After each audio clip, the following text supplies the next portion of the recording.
Only accurate rifles are interesting. So said American shooter, hunter, and soldier Colonel Townsend Whalen. Welcome once again to the Blowgun Channel, where we take a scientific approach to blowguns and where the goal is to provide you with everything you need to know about them. I'm John, and in this video we'll be taking an in-depth look at blowgun accuracy that you'll find helpful whether you're a hunter or a target shooter. We'll begin by looking at some accuracy basics, talk about the implications for blowgun hunting ethics, and finish with some practical tips for improving your blowgun accuracy.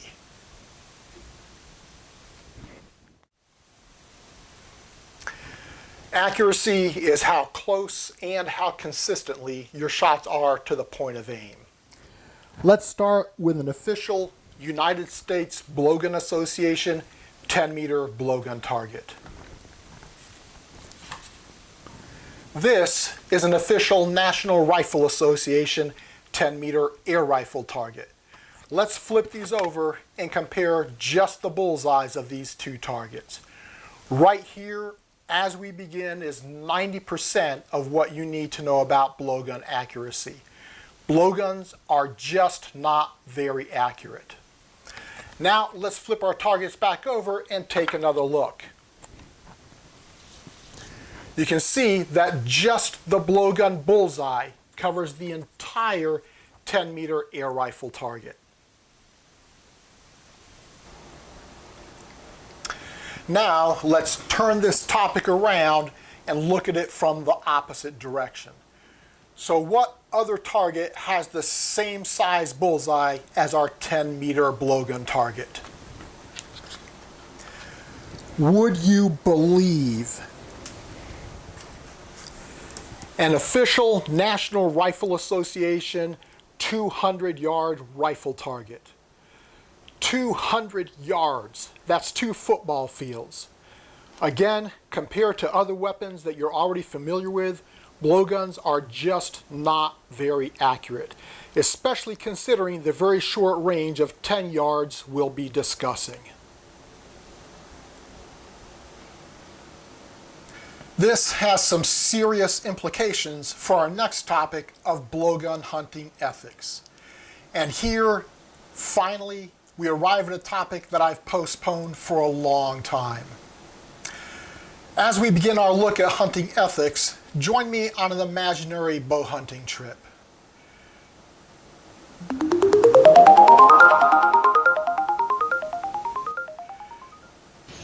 You're stalking through the woods on a beautiful morning. It's a wonderful day with all of nature alive around us. Suddenly, out from across a meadow steps a huge trophy buck. You know that you can hit a 4-foot circle at that range. Do you take that shot?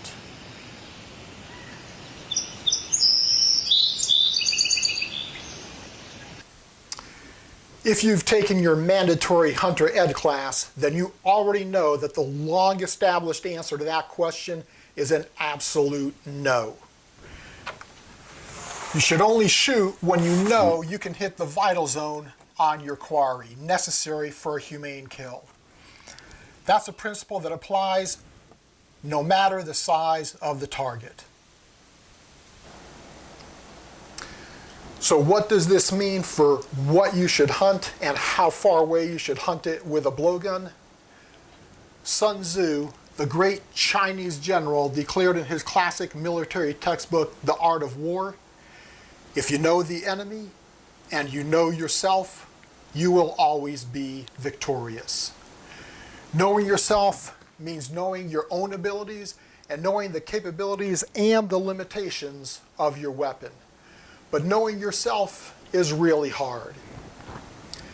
Stephen King, a true student of the human psyche, said, "We lie best when we lie to ourselves." We give ourselves the benefit of the doubt. We cut ourselves a lot of slack. Very few of us actually judge ourselves by the same measure that we use on others, whether we're consciously aware of it or not. I'm not here to tell anyone else what to do. But what I am going to do is present a recommended standard based on science and based on other well-established hunting standards so that you can decide for yourself. The very first question to ask is, why do you want to hunt with a blowgun? If you've already mastered small game hunting with an air gun or a slingshot and are looking for a new challenge, that can be a legitimate reason. On the other hand, if your reason is that a rifle costs hundreds of dollars, but that a blowgun only costs $35, you may need to take a closer look at your motivations before you begin down this very challenging path. The next question to ask is it legal to hunt with a blowgun in my state? No migratory birds, such as mourning doves or ducks, can be hunted with a blowgun. I recently completed an exhaustive review of the hunting and fishing regulations of all 50 states, and almost none of them specifically allow hunting or fishing with a blowgun. Check with your state Fish and Wildlife Agency about blowgun hunting first. Note that blowguns might be included under laws allowing hunting with air guns, and they might be allowed for hunting exotic species for which normal hunting restrictions are sometimes waived. If you satisfactorily answered these questions, then let's continue by comparing blowgun hunting with the sister sport we just mentioned, airgun hunting. In case you think this is a stretch, just take a look at this Pyramid airgun catalog. In fact, blowguns were the first airguns.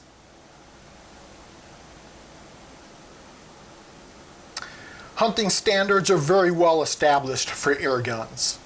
Let's compare some airgun standards from the Airgun Depot website to our blowgun bullseye. To paraphrase my earlier quote from Sun Tzu, if you know yourself and you know your quarry, you will always be victorious.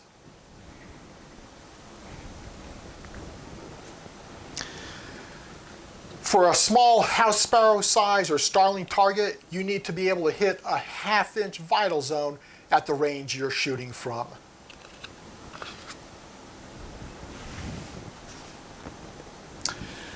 For a larger bird like a crow, you need to be able to hit a 3/4 inch vital zone.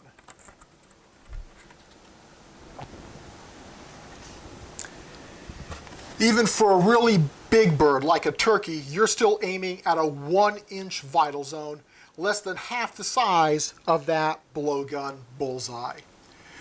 So based on these existing standards, the most basic absolute minimum that I'm going to recommend is to hunt at a range no farther than you can hit a standard 2.4-inch blowgun bullseye.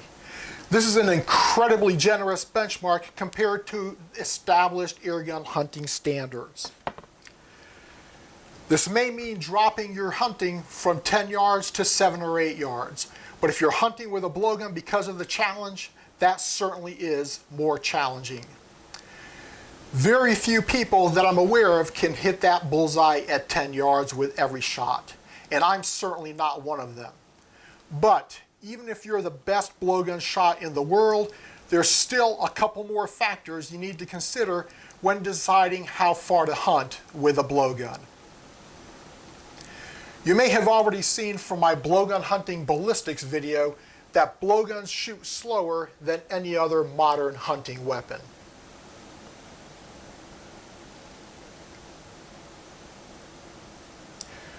From that slow start, and as you move out to 10 yards, your dart velocity drops even further.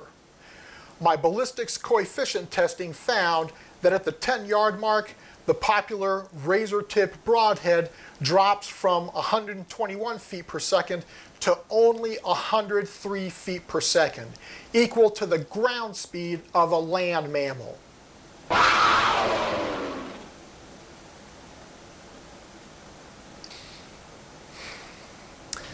This is especially important if you know about muzzle energy, which is the energy of a projectile based on its weight and velocity.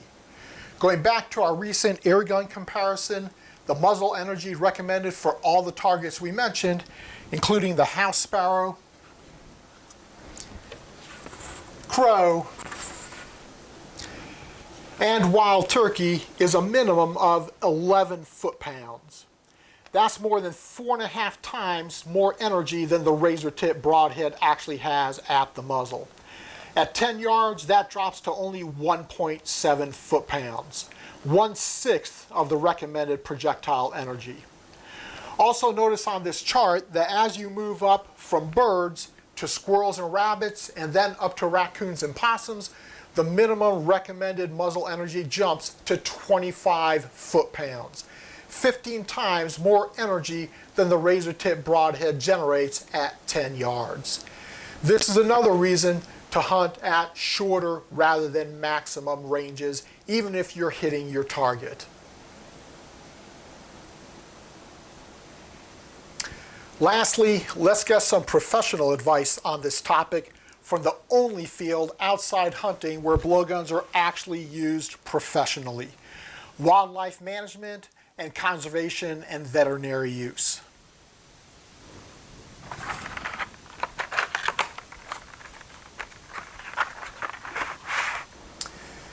Here, blowguns and very specialized darts are used as a quiet and close-range method for delivering tranquilizers or veterinary medicines to animals in the wild or in an open zoo environment. Be aware that use of chemicals of any kind are extremely illegal for hunting, and special training, a permit, or veterinary license may be required even for professional use. And when you read the manufacturer's information for using a blowgun this way, their professional instruction is to use the blowgun at ranges of 30 feet or less. Keep in mind, this is just for medicinal delivery of a chemical and not even for a killing shot. So again, my most basic minimum standard that I recommend you consider is to hunt at a range no farther than you can hit a 2.4-inch blowgun bullseye. And no matter how good a shot you are, to limit your hunting range to 10 yards or less. So now, let's move on to the more enjoyable topic of improving your own blowgun accuracy. All of this will apply equally no matter whether your preferred target is feathers or paper. So far, we've indirectly judged the accuracy of blowguns based on the size of that blowgun bullseye. But measuring blowgun accuracy directly is very hard. First, as we've already seen, blowguns are just not as precise as most other projectile weapons, even at the very short range of 10 yards. Blowguns don't have rifle barrels like air guns, and their projectiles don't spin for stability like an arrow. Second, you have to blow very consistently. Did that dart hit low because your blowgun is not accurate, or because you didn't blow exactly as hard as the last shot? When you load a rifle cartridge, draw a bow, or shoot an air rifle, that's extremely consistent power from shot to shot. But when you blow a blowgun, you are your own gunpowder. That is much harder to control consistently, and the better job you do, the better shot you will be. Blowing involves the rapid and jerky contraction of your intercostal rib muscles. You should also blow from your diaphragm for power and consistency, which is also a muscular action that tends to shake your aim, making measuring the actual accuracy of the blowgun and the dart themselves that much harder. Your personal blowing technique is probably the biggest variable in hitting your target. Note that this is actually shooting technique and not really the topic of blowgun accuracy that we're discussing here. But let me give you one major tip that should help. The best way I found to blow consistently is to take a moderately deep breath and then forcefully say "ta" into the mouthpiece. This pre-compresses the air behind your tongue and releases it explosively in one powerful burst. Consistency is the key to accuracy, especially when it comes to blowguns. One other small tip here is that I greatly prefer a grip on my blowgun. Not all blowguns include them, especially among the .625 caliber blowguns, but it helps me position my hand in exactly the same place for every shot. Again, consistency is key. The only person I know about who is scientifically studying blowgun accuracy is Pierre Maurice, and he has generously allowed me to share some of his research results. He's developed a device that simulates a human blowing, and he can precisely control that for consistency. He's also created a stable blowgun shooting stand to eliminate blowgun shake during testing. With this testing, he's gotten accuracy as good as 9/10 of an inch at 10 meters using a .50 caliber blowgun. This appears to be the best theoretical accuracy possible from a blowgun.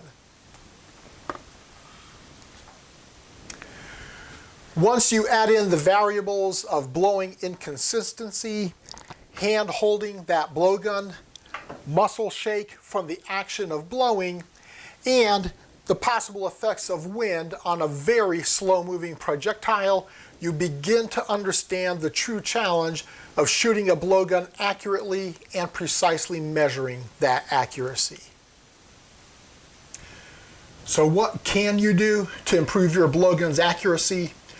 Up front, I'll caution you that all of these tips will probably provide only a cumulative improvement to your accuracy. You probably won't notice a big difference overnight or from just shooting only 10 darts. However, all of these factors are things you need to be aware of, and at least some of the time they will be the difference between hitting your target or not. First, your blowgun barrel might not be perfectly straight. Often, blowguns have a slight curve to them. You're more likely to see this in the smaller .40 and .50 caliber blowguns than the stiff-barreled .625 caliber big bores. Look down the barrel of your blowgun toward a light source. If it has a curve, holding the blowgun a little differently every time you shoot will cause your dart impact to move unpredictably. If you have a curve, you want the end of the barrel to curve up, and you want to hold the blowgun that way every single time. Rotate your mouthpiece if necessary and put a tiny sticker or tiny craft gem on top of the blowgun near the mouthpiece so that you know you're holding your blowgun the same way every time. Even if you can't see a curve, you still want to hold your blowgun exactly the same way for every shot. A two-piece blowgun barrel can be another variable. If you've watched my other videos, you already know that I'm not a fan of two-piece blowguns. Other shooters who use them more than I do complain of accuracy and velocity issues. To take a closer look at this factor, let's grab our bore scope and take a peek.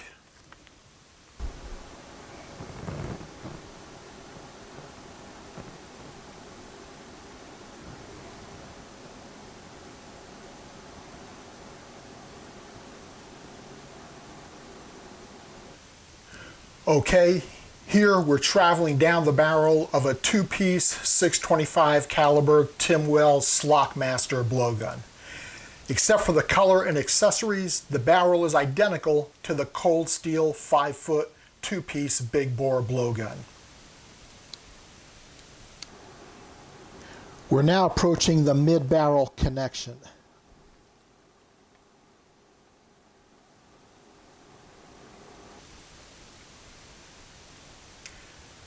As you can see, the fit is pretty good, but you can still see an edge.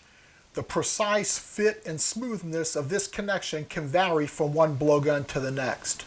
This seam can catch the edge of your dart cone and affect its velocity and its trajectory downrange. To take a closer look at this variable, I performed a velocity comparison between 1 and 2-piece 5-foot blowguns, and was surprised to find that the two velocities averaged exactly the same.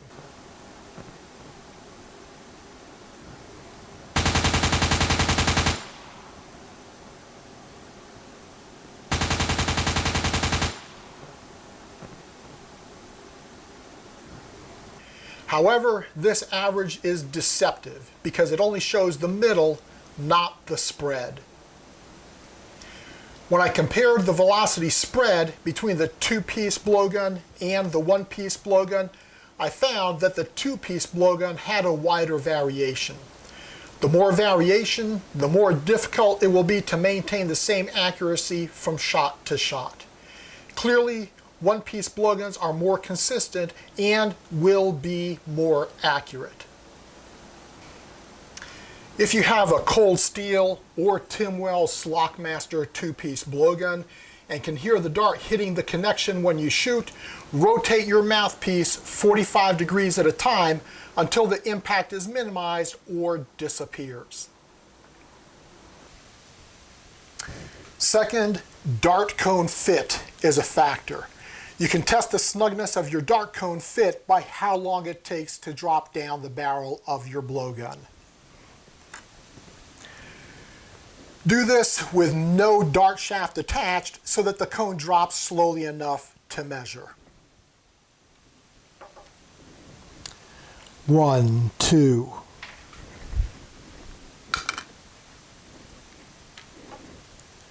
1, 2.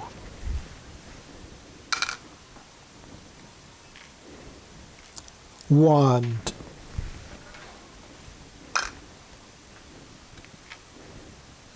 1.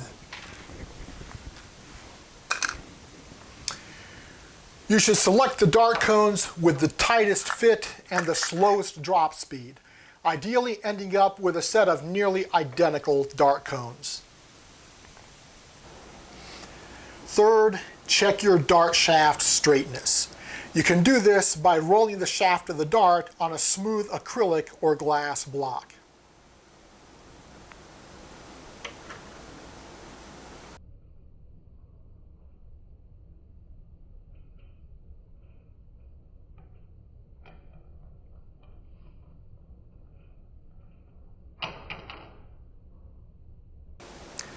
Spring steel and mini broadhead style dart shafts are usually straight and will remain straight.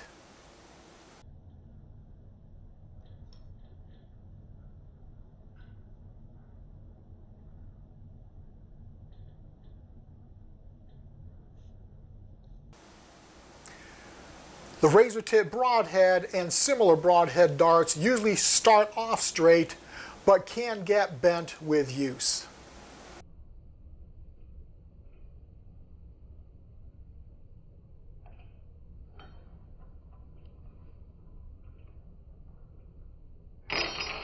The cold steel bamboo darts commonly have a bend in them.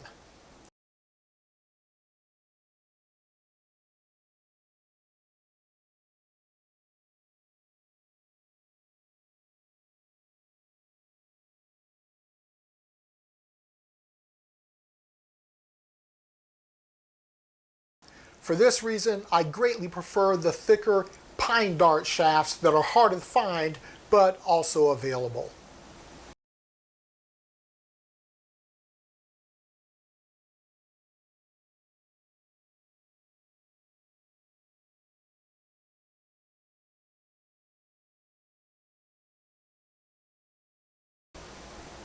Next, check your dart cone alignment with the dart shaft. If your dart cone wobbles when you perform the roll test, discard that dart cone.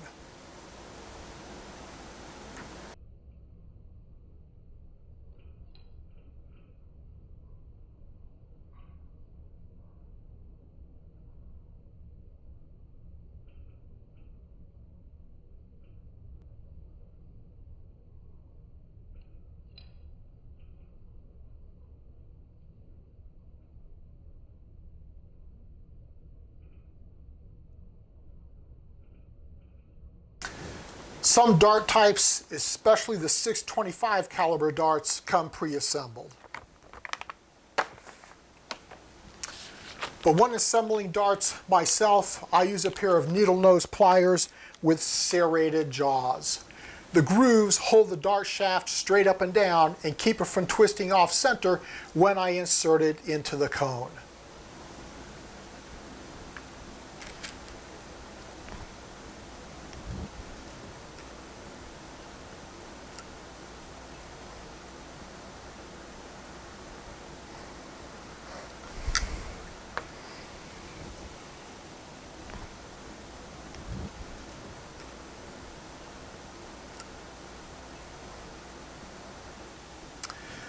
Last, there's one area that still needs testing, but that I'm pretty certain also makes a difference in accuracy, and that's how you load your broadhead darts.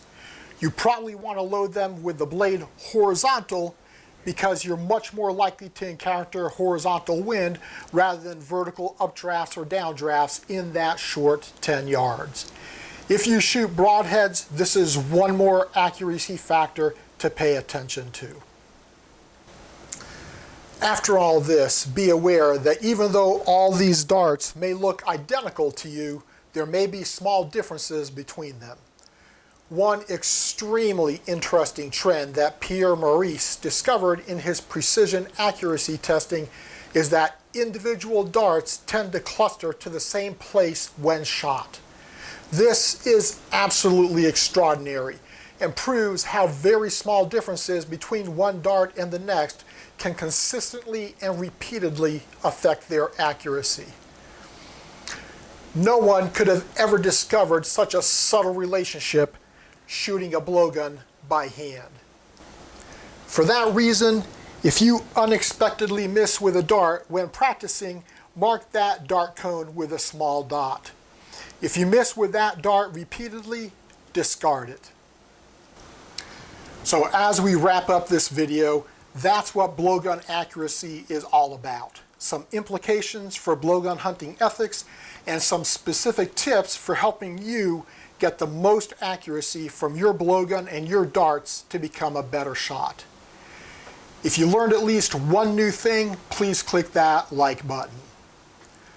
Please stay tuned for my upcoming videos on blowgun blowing techniques, my big bore blowguns total review, and homemade and custom blowguns. If you haven't already seen them, watch my blowgun basics and blowgun hunting ballistics videos next. Thank you for watching, and until next time, blow responsibly.